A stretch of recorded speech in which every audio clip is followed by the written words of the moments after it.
Hi, Emma. Angelo.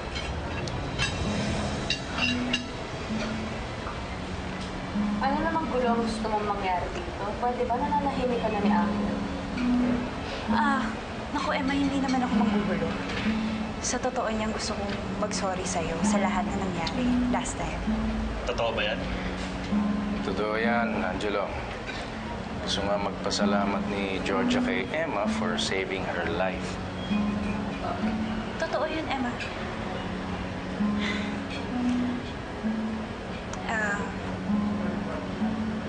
Malaki na rin kasi yung utang na loob ko sa'yo. Kaya, salamat sa pagligtas sa buhay ko. I'm sorry.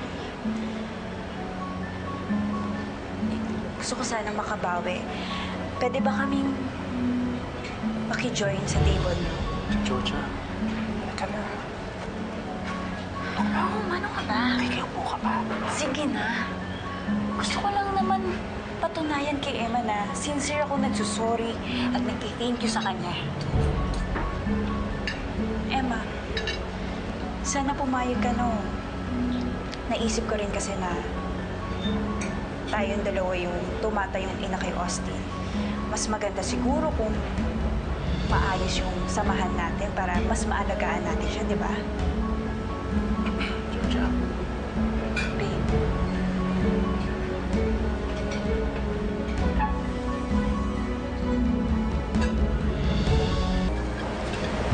Salamat Emma.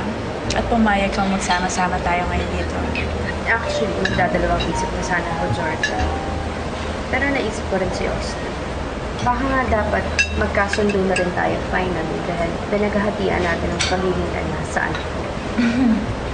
Alam mo, hindi lang naman pagiging ina kay Austin ang pinaghahatian natin. Pati na lang kay Ro. Georgia. Ano ka ba naman, Ro? Mabulunan sa'yo. Joke lang yun. Pero Emma, pasensya ka na talaga sa lahat ng ginawa ko sa'yo. Napraning ka rin naman kakabundok kay Ro, di ba? So I'm sure naiintindihan mo. Georgia. Don't worry, matagal ko na namang alam na talagang praning ka. I'm sorry, joke lang. Pero tapos na ang hallucination ko. Dahil alam ko naman na hindi ako lolokohin ni Ro. Saka naniniwala ako sa promise niya na ako lang ang babae sa buhay. Di ba, babe? Oo naman, siyempre.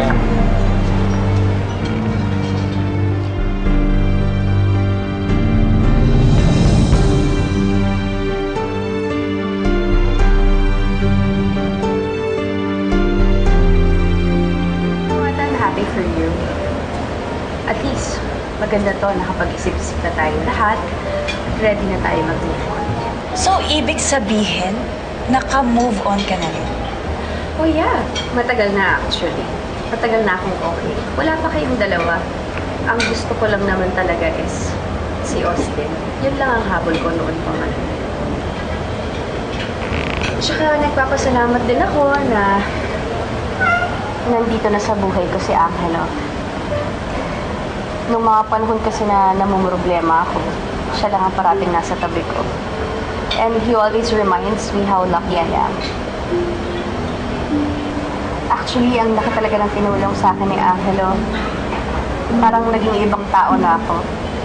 Tinuruan niya akong maging positive sa buhay. Hindi katulad ng panahon na magkasama kami ni Rome. Napaka-negative. Naalala mo pa ba yan, Rome? Alam mo, Emma, pag-usapan na natin na huwag natin pag-uusapan ng mga nakaraan sa buhay natin, di ba? Oh yeah, I'm so sorry. But I was just making a point. Gusto ko lang i-explain na talaga namang hulog ng langit sa akin si Angel. Ikaw naman ang pinakamagandang nangyari sa buhay ko.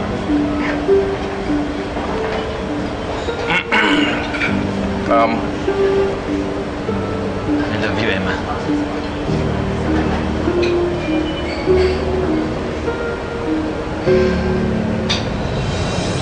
Angelo.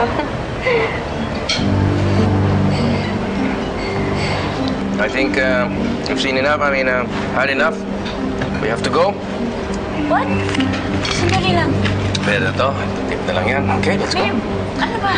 Nakakaya naman kay Angelo sa kay Emma. Now, we have to prepare pa ako. Dating gagawin. Let's go. Okay.